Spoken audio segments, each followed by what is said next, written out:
In ancient Kaua'i, the island buzzed about how a child named Pa'aka'a creatively used a lauhala mat on his canoe.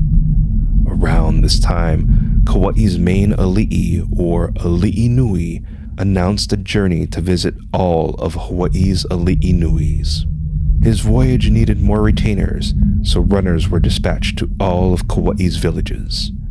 Keeping with Hawaii's kapu system, selected commoners were assigned minor things away from the ali'i, but Pa'aka'a's mother instructed him to tell the ali'i's kahunas who he was.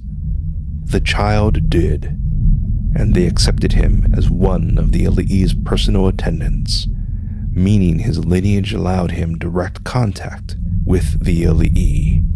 Pa'aka'a was perplexed, since he was raised by his mother and her brother, who were commoners shunned by most of their village.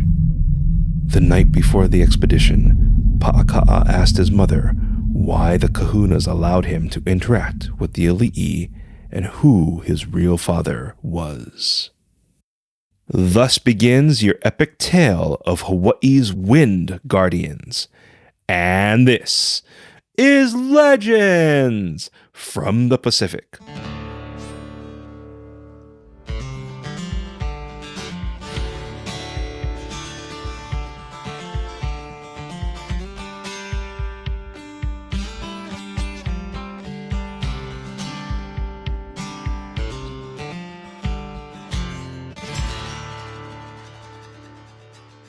Aloha, and thank you for joining us. This is your podcast about Asian and Pacific Islander folklore and cultural history, Legends from the Pacific. Welcome to the long-awaited episode 156, Hawaii's Wind Guardians. I am Kamuela Kaneshiro, a native Hawaiian professional writer, speaker, and Comic-Con panelist with extensive film and television experience. I study mythology, I've encountered unusual things, and I'm a geek. In the beginning, there was the Pacific Ocean. A canoe broke the horizon, piloted by Pele, a beautiful Polynesian maiden who dominated the waves until she felt safe to stop. The audiobook of our Legends from the Pacific Book 1 is now available, narrated by multi-award-winning voice actress Emily Wu Zeller. Just click the link in our show notes and purchase our audiobook and enjoy Emily telling our stories today. Okay, I know it's been a while since you've had a new episode, but you, our regular listeners and supporters of our show, know that if there's a delay with our new episodes, it must be because I'm working hard to bring you one doozy of a story. And you'd be right, because during my radio silence, I've been burning the midnight oil to give you this epically long story. Because what started off as a cool story I wanted to share with you became a research-intensive saga, creating a backlog in new episodes. To give you an idea of how vast the story is, it covers generations, various islands, then different versions made the story harder to follow. Also, characters' names were spelled differently, and a couple shared the same name, which really confused things. Nonetheless, I finally completed it for you. As usual, I apologize for any mispronounced names or words and appreciate your understanding. Because who would have known talking positively about cultures, sharing it with others, and even writing about it would upset people. There's also words and names that have different spellings, which made things more challenging, like the name Pa'aka'a, who is our protagonist, has different spellings and pronunciations. Yet, people still have the need to give our show a bad rating and review. So, if you enjoy our show, please give us a positive rating and review. I'd really appreciate it.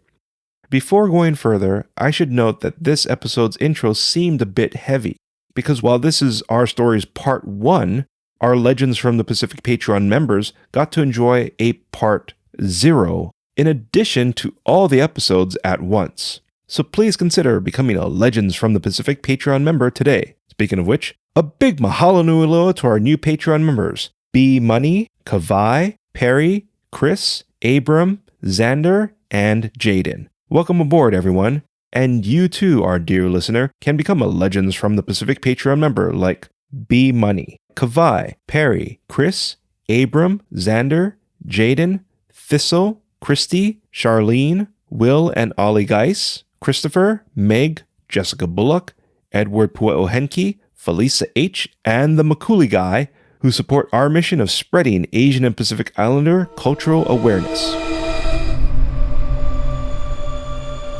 "Who is my father?"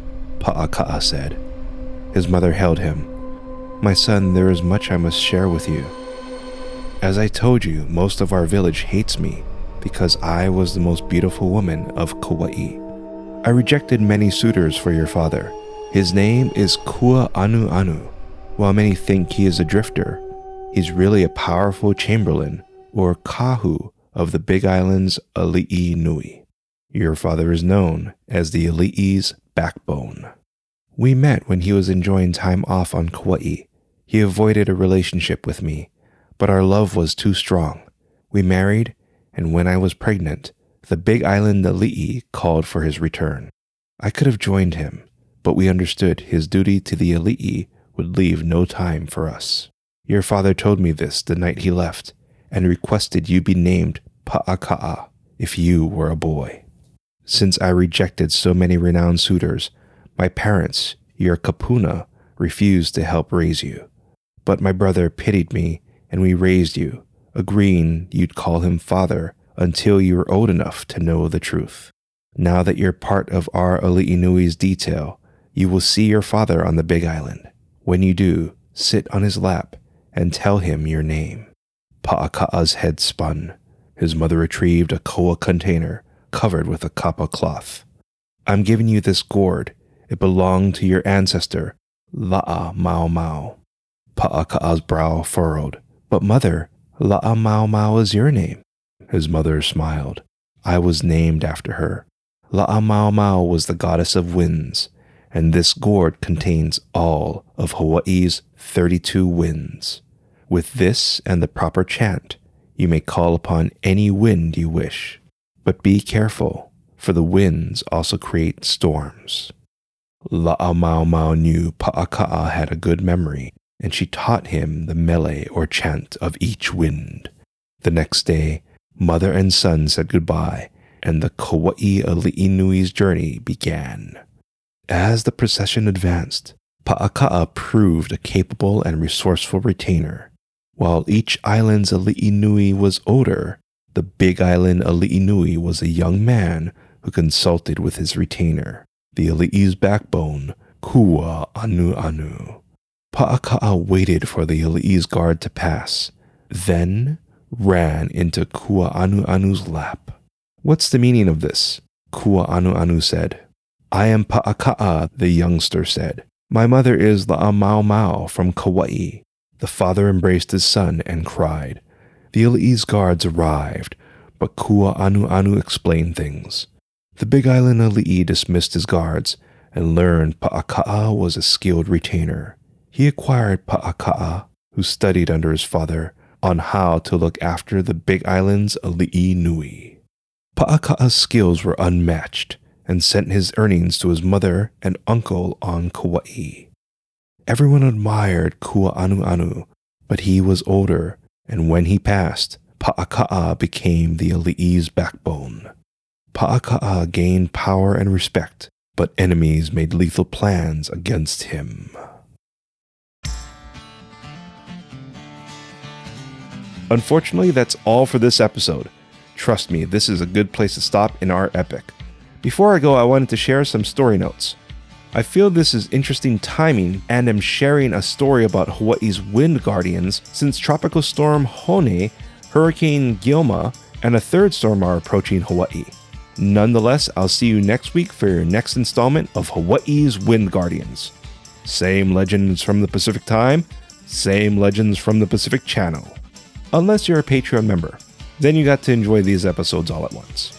Thank you very much for listening and doing what you can to support our mission of spreading Asian and Pacific Islander cultural awareness. Mahalo and a hui ho!